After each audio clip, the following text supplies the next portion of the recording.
Bismillahirrahmanirrahim. Alhamdulillahi rabbil alamin wa bihi nasta'in. Wa nusalli wa nusallim ala sayyidina Muhammad wa ala alihi wa sahbihi wa man tabi'ahum bi ihsanin ila yaumiddin, amma ba'd. Wassadisu, yang keenam pada perkara yang membatalkan solat itu ialah taghyirun niyati, berubah niat, ila ghairi al-munwi, kepada niat yang lain daripada yang diniatkan pada awal. Falau qallaba salatahu allati huwa fiha salatan ukhra aliman amidan batalat salatuhu. Kalau dia tukar solatnya yang dia sedang dirikan itu kepada solat lain, ubah niat lah. Maka dalam keadaan alim mengetahui dan sengaja ubah, batal solatnya. Wala anqaba an-niyata bilafzi insyaallah, kalau dia susuli niat yang dia telah lafazkan, contoh usalli fardhu zuhri, yang wajib ni itu je, yang lain semua sunat. Usalli fardhu zuhri insyaallah, jadi insyaallah hujung tu dengan lafaz au nawaha ataupun dia niatkan insyaallah kan, dalam niat tu dalam hati, yang lafaz tu sunat saja. Jadi kalau selepas dia niat aku solat fardhu zuhur, lepas tu hati dia kata insyaallah, wa qasada bidzalika tabarruk, kalau dia niatkan, dia qasad dalam hati dia insyaallah sebagai ambil berkat, tabarruk, au annal fi'la waqi'un bil masyiah lam yadur, ataupun dia qasadkan dalam hatinya tu bahawa perbuatan yang berlaku, perbuatan yang telah berlaku atau sedang berlaku, semua bil masyiah, dengan kehendak Allah, lam yadur, itu tidak mudarat. Kalau kita niatkan insya-Allah tu dengan izin Allah tu, yang telah lalu dan yang sedang, maka dia tidak membatalkan solat. Au at-ta'liq au atlaqa, tapi kalau dia insya-Allah tu dikaitkan yang akan datang, yang belum berlaku, dia kaitkan dengan kehendak Allah, yang akan datang tu kalau Allah Ta'ala kehendaki dia berlaku, kalau tidak maka dia tak boleh berlaku. Ataupun insya-Allah tu mutlak begitu saja, jika Allah kehendaki, maka dia kembali kepada maksud dari segi bahasa, kalau benda akan datang, kalau perkara akan datang, dia dari segi bahasanya, jika Allah Ta'ala kehendaki, jika tu arti menunjukkan akan datang, maka lam tasih, tak sah, lam tasih salatuhu, tak sah solatnya. Lil munafati, sebab wujudnya penafian kesungguhan dia, iltizam dia, qasad dia, ternafi dia punya iltizam, sebab dia berserah diri dan bergantung kepada kehendak Allah Ta'ala, dirinya sendiri tak ada, sebab itulah tidak sah kalau insya-Allah diniatkan sebagai ta'liq ataupun dengan mutlak, mutlak semata-mata insya-Allah. Baik. Wala qallaba fardhan naflan mutlaqan, habis cerita tadi, masuk cerita baru. Kalau dia qallaba, dia tukar, dia ubah solat fardu kepada solat sunat mutlak. Solat sunat mutlak ni sunat semata-mata, tak ada kait dengan apa-apa jenis sunat. Sunat semata-mata. Dia dari kajamaatan masyru'atan, untuk dia menyertai jamaah yang telah didirikan. Wa huwa munfaridun, sedang dia sekarang ni sedang solat sorang-sorang bersendiri. Jadi contohnya dia tengah solat zuhur sorang-sorang di masjid, datang sekumpulan orang nak solat berjamaah, maka orang tu solat berjamaah, jadi dia boleh ubah niatnya ketika itu. Walam yu'ayyin, dia ubah tu dan dia tidak ta'yinkan, dia tidak kaitkan dia ubah solat zuhur dia tadi tu, daripada solat fardu tadi tu, dia ubah kepada solat sunat yang tidak ditakyinkan, yang tidak ditentukan jenis solat sunat itu. Dia ubah solat zuhur dia tadi kepada solat sunat yang semata-mata sunat, tak ada kait apa-apa. Fasallama min raka'ataini, kemudian dia bagi salam pada 2 rakaat. Setelah 2 rakaat dia bagi salam. Liyudrikaha, untuk dia menyertai solat jamaah yang telah didirikan oleh sekumpulan orang tadi. Sahha dzalika, itu sah. Kalau macam tu sah. Syaratnya ada 2 tadi. Apa dia? Pertama, niatnya untuk menyertai solat jamaah yang telah didirikan. Jamaah tadi telah pun didirikan, itu syarat pertama. Yang keduanya, dia ubah solat fardu dia kepada solat sunat yang mutlak, yang tidak ada kait apa-apa solat sunat itulah, semata-mata solat sunat. Habis. Amma law qallabaha naflan muayyanan, adapun kalau dia ubah kepada solat sunat yang tertentu, yang ada namanya solat sunat hajat ke, solat istikharah ke,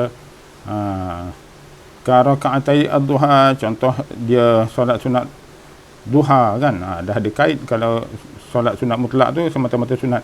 Usalli, kalau daripada awal dia kata usalli sunnatan raka'ataini, macam tu je niat dia, mudah, simple.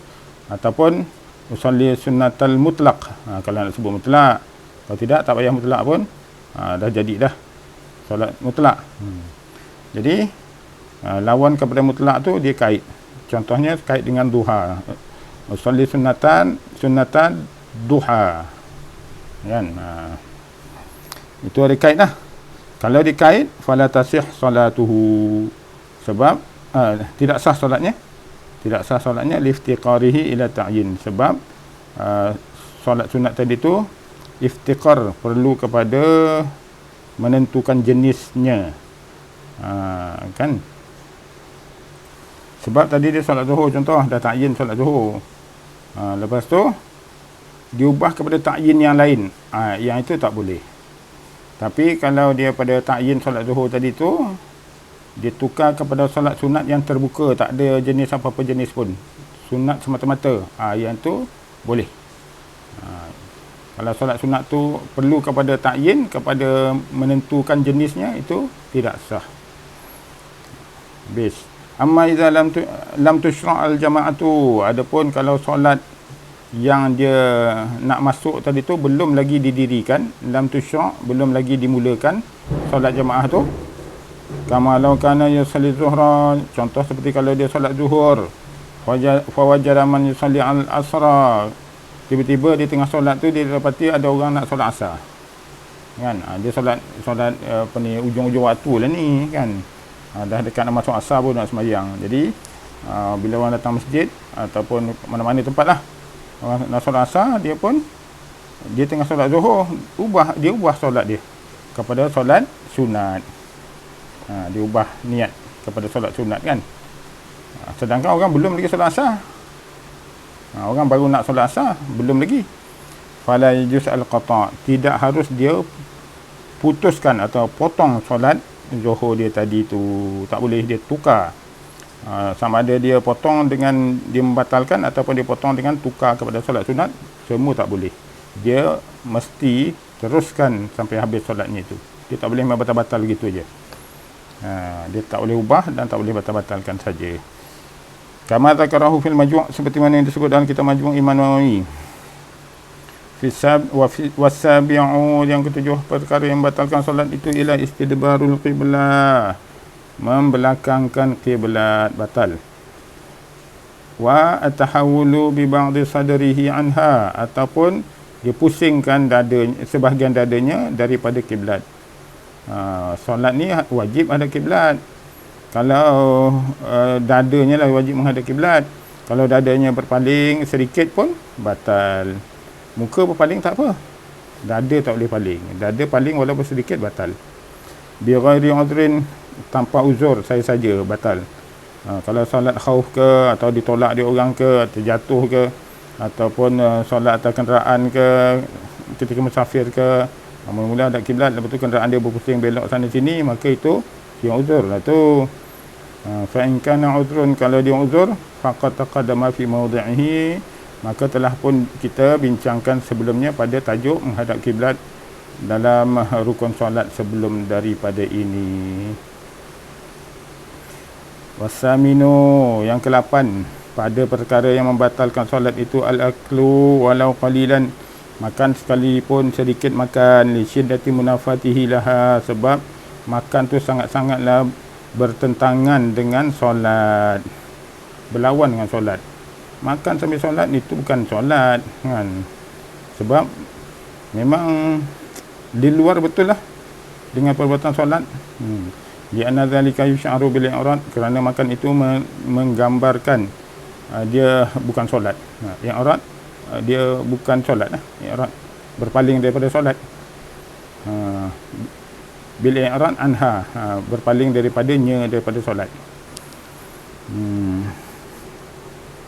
Illa ayyakuna nasyan lis salah, kecuali kalau dia lupa dia solat. Lupa solat, dia tengah solat dia terlupa. Tapi lupa dalam solat ni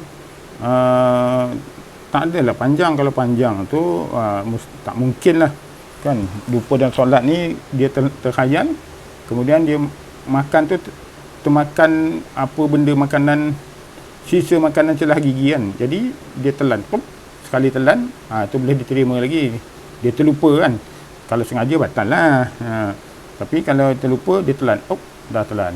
Tapi kalau dikunyah kecekok, kompon dah batal. Tak mungkin tak tergambar. Sambil dia kunyah-kunyah tu dia lupa, dia dalam solat.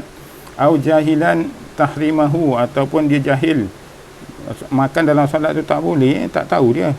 Dia qurbi ahdihi bil Islam, sebab dia baru masuk Islam. Au li bu'dihi 'anil ulama, ataupun dia duduk jauh daripada ulama. Contoh orang asli kan, dia lepas masuk Islam dia masuk hutan dan hilang begitu je lah, tak ada ulama. Maka macam mana pun solat dia semua sah. Ataupun dia daripada negara orang kafir masuk Islam, kemudian dia balik negara dia balik, dia tak tahu, tak ada ulama dia nak belajar kan, macam mana ke cara nak laksanakan solat, dia buat ajalah, maka sahlah solatnya. Fala tabtulu, maka tak batal solatnya, bi qalilihi, kalau makan sedikit. Dia adami munafatihi li solah, sebab tu tidak menafikan atau tidak berlawanan dengan solat. Sekadar telan tu tak ada dah nama makan kan.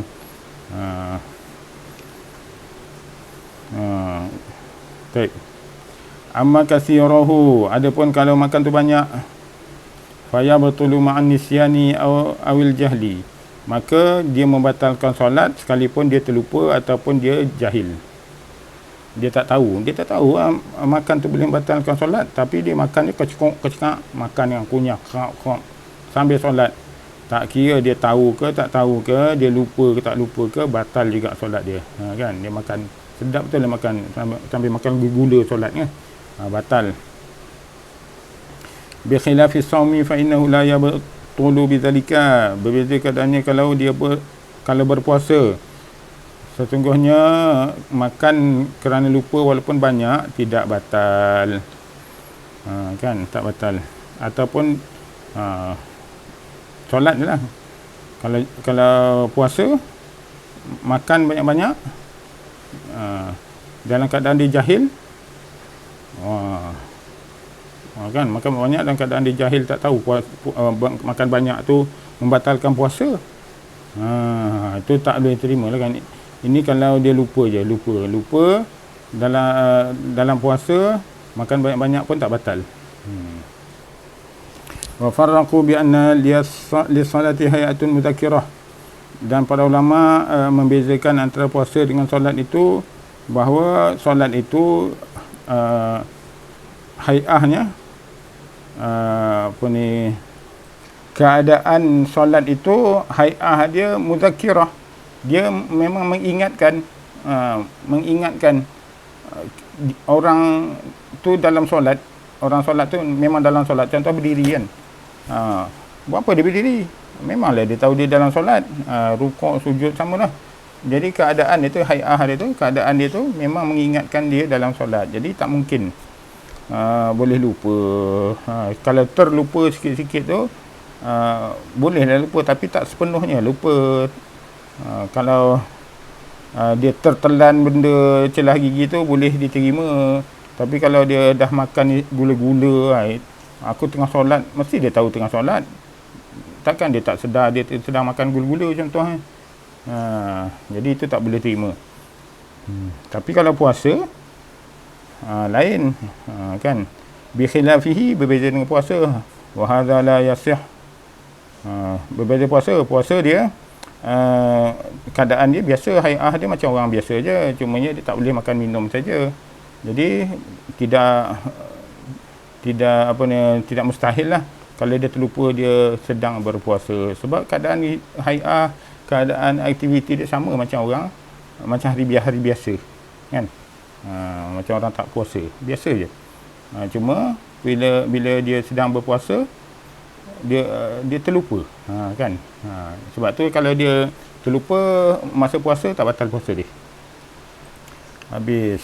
Wa hadza la yasihu farqan fi jahli tahrim wal farq salih lidzalika anna salata dzata af'alin manzumatin wal fi'lul kathiru yanqata'u nuzumaha. Okey. Habis. Wa hadza, di sini kata musannif lah, kata musannif, di sini tidak patutlah menjadikan perbezaan jahil haram makan pada puasa dan haram makan pada solat dengan menjadikan sebab haram makan haram makan dalam solat hingga membatalkan solat itu, kita menjadikan illahnya hai'ah, kerana li solah hai'ah mazkurah, kan. Mengapa haram ataupun batal solat bila makan banyak? Kalau kita jadikan illahnya, sebabnya ialah kerana solat itu ada hai'ah mazkurah, itu tak tepatlah, tidak sah, tidak patut, kata musannif. Wal farqu salih, beza, okey, berbeza dengan puasa. Dia tak ada hai'ah mazkurah mudzakkirah, tak ada hai'ah mudzakkirah yang boleh mengingatkan orang tu dia sedang berpuasa, tak ada.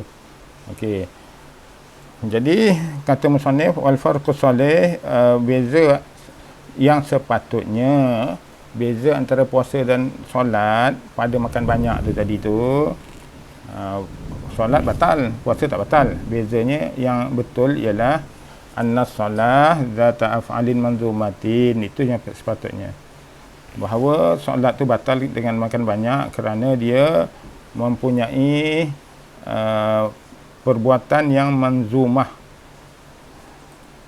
perbuatan yang teratur, yang tersusun, manzumah, yang mempunyai tata cara dia. Jadi tak boleh jadikan hai'ah keadaan solat itu menjadikan sebab batal solat. Tapi yang betulnya sepatutnya aturan solat itu yang menjadi sebab batal. Aturan solat itu menjadikan sebab batalnya solat dengan makan banyak, kan. Wal fi'lul katsir, dan perbuatan yang banyak itu akan memutuskan nuzumuha, peraturan solat, akan memotong atau memutuskan peraturan solat itu. Okey, jadi yang point dia, peraturan solat tu bukan hai'ah solat itu. Itu sebabnya yang betulnya yang menurut musannif ni, bukannya menurut sebagian ulama tu. Sebagian ulama kata hai'ah solat tu yang menyebabkan batal solat bila makan banyak. Musannif kata tidak, sebenarnya nuzum ataupun aturan solat itu yang akan terputus bila makan banyak. Okey. Bi khilafi shaum fa innu kafa. Kaffa. Berbeza dengan puasa, fa innahu kaffun. Kalau puasa dia hanya kaf anil muftirat saja. Tapi nuzum dia tak ada.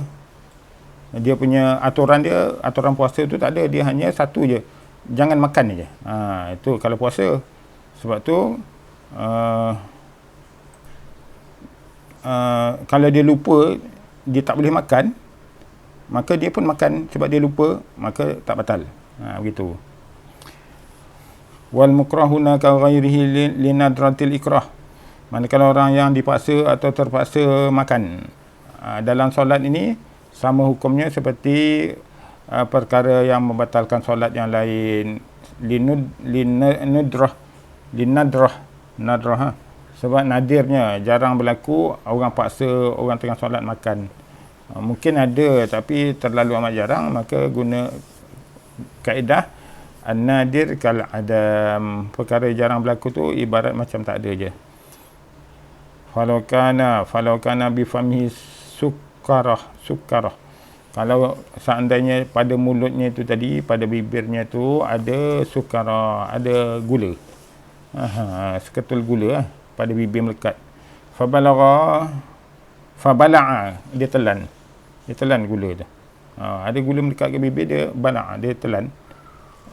Bala'a zubaha, dia bukan telan gula tu, dia telan dia punya gula dah masuk dalam mulut, cair kan, dia telan cair gula tu, macam orang makan gula-gula tengah semayang. Fabala'a zubaha bimasin, dengan cara dia isap. Wa nahwihi, dia isap gula-gula tu, atau seumpamanya la bimadarin, tidak dengan cara dia kesip. Dia isap gula tu bila masuk dalam mulut, dia cair, dia isap je. Dia tidak kesip tu ada bunyi kan. Dia tak kesip, dia cuma bila dah cair, dia macam dia telan elio je lah. Batal. Batalat solat tu, batal. Limunafatihi li solat, sebab itu berlawanan dengan nuzum aturan solat kama marrah, seperti yang terdahulu. Amal madagh, adapun dia kalau dia kesip celah gigi ni, fa innahu min af'alil minal af'al, maka kesip celah gigi itu adalah daripada jenis perbuatan. Fatabtulu bikasirihi, maka dia membatalkan solat jika dilakukan dengan banyak kali kesip. Ada dah lah perbuatan dia kan, mulut dia tu, kemudiannya ada bunyi lagi tu. Jadi batal dengan sebab gerakan mulut ataupun dengan bunyi yang keluar daripada kesip gigi. Fa illam yasil ilal jawf, sekalipun apa yang dikesip tu benda, tak ada benda pun dikesip tu kan. Jadi tak adalah masuk ke dalam rongga dia, dah dia kesip celah gigi, tak ada benda celah gigi, jadi tak adalah masuk apa-apa dalam perut dia. Walaupun tak ada benda yang masuk dalam perut dia tu, batal juga.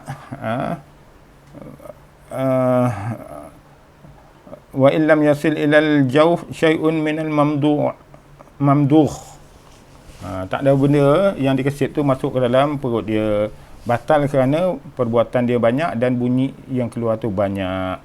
Wallahu ta'ala a'lam. Akan datang perkara yang ke-9, wa tasi'u, yang membatalkan solat ialah minum. Wallahu ta'ala a'lam. Assalamualaikum warahmatullahi wabarakatuh.